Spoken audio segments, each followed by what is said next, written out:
Olá, somos estudantes de Medicina da Faculdade de Tecnologia e Ciências. Somos da turma B do primeiro semestre e iremos apresentar o trabalho de Fisiologia do professor Luiz Quintanilha acerca da diabetes mellitus. Antes de falarmos sobre diabetes especificamente, nós iremos dar uma breve introdução.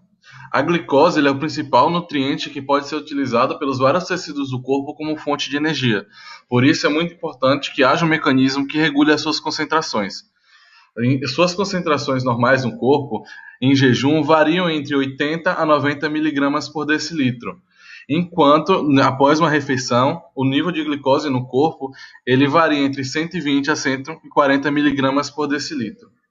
A sua regulação ela é muito importante e ela é realizada por dois hormônios produzidos no pâncreas, a insulina e o glucagon.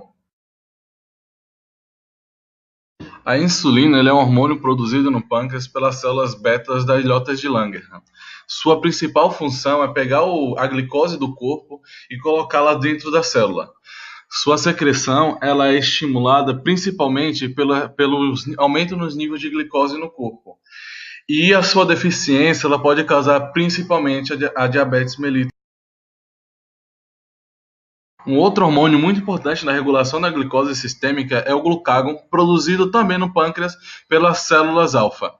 Esse hormônio ele age de forma antagônica à insulina, isto é, enquanto a insulina é estimulada pelo aumento de glicose no corpo, o glucagon ele é liberado pela diminuição de glicose no corpo.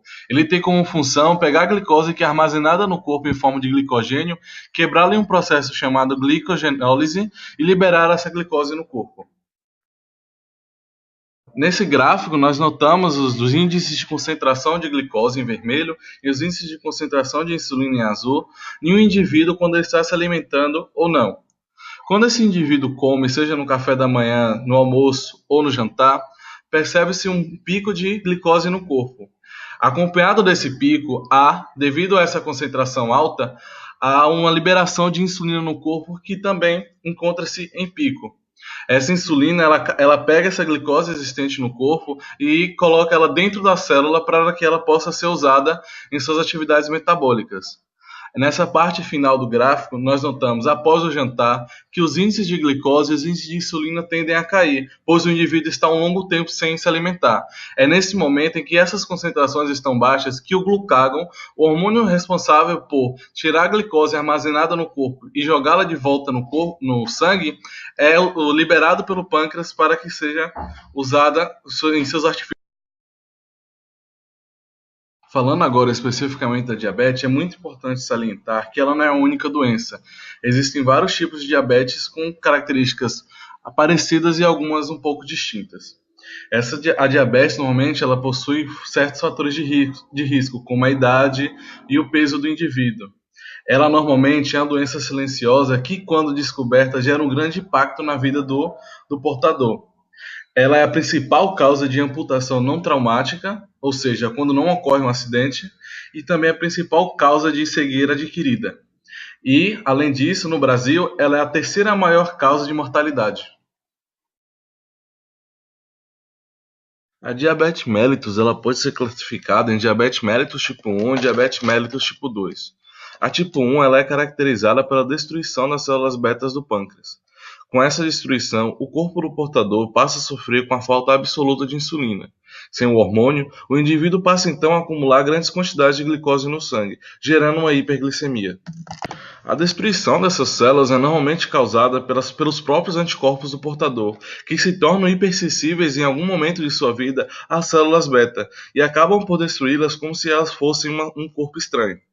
Esses anticorpos passam então a ser chamados de autoanticorpos anti-insulina. É muito comum em indivíduos portadores da diabetes tipo 1 a presença de cetoacidose.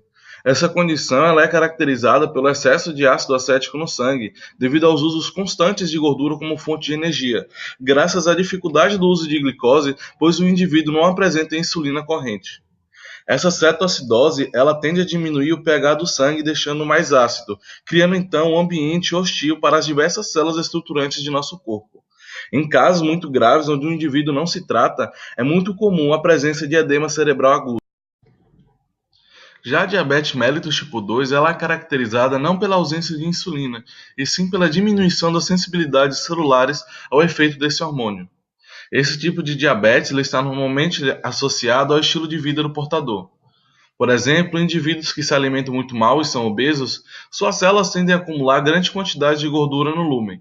Esses lipídios acabam por diminuir grandemente a sensibilidade dos receptores de insulina na célula, dificultando seu uso.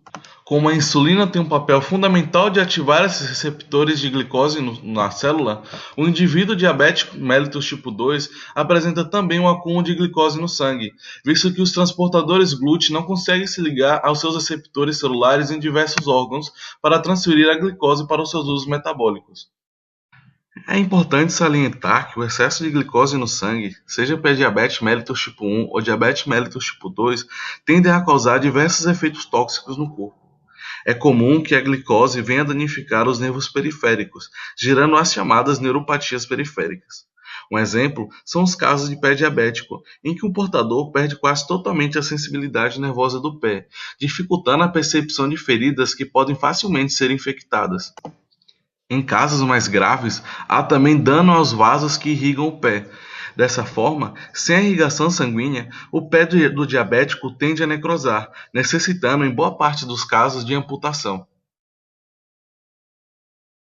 Os principais fatores de risco são sedentarismo, família de primeiro grau com doenças mellitus, hipertensão arterial sistêmica, hipercolesterolemismo, diabetes gestacional prévio, síndrome do ovário policístico, histórico de doença cardiovascular e medicações que levam à glicemia. Nos quadros clínicos dos portadores dessa doença, o indivíduo que é portador de diabetes mellitus tipo 1, ele normalmente é muito magro devido ao hipercatabolismo, ele tem uma grande tendência a cetoacidose devido ao uso excessivo de gordura como fonte de energia, ele tem um surto de hiperglicemia de início abrupto, e é muito comum, por uma causa desconhecida, em indivíduos jovens e adolescentes. Já o portador de diabetes mellitus tipo 2, ele possui grandes alterações metabólicas devido à sua obesidade, que pode causar aumento no uso de gordura como fonte de energia, aumento no uso de proteína e aumento da sua pressão arterial. Ele também apresenta poliúria, polidipsia e polifagia. Apesar disso, o indivíduo apresenta uma grande perda de peso e ele está sempre letárgico, cansado e passivo de infecções. Esse tipo de diabetes ele é o mais comum que existe no Brasil e no mundo. Em um indivíduo saudável, a glicemia em jejum ela não ultrapassa 100 mg por decilitro. O seu teste de tolerância oral à glicose ela não ultrapassa 140 mg por decilitro.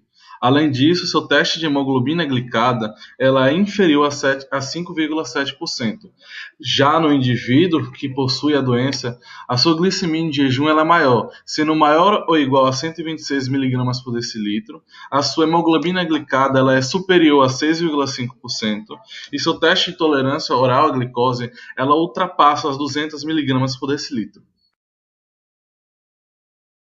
Orientações e tratamentos para os portadores de diabetes são a insulinoterapia, principalmente para os portadores de diabetes mellitus tipo 1, pois são insulinodependentes, ter uma alimentação balanceada, reduzir a alimentação rica em amido, gorduras, aumentar a ingestão de alimentos ricos em proteínas, por exemplo, praticar ao menos 30 minutos de exercício físico e estar sempre fazendo um acompanhamento médico.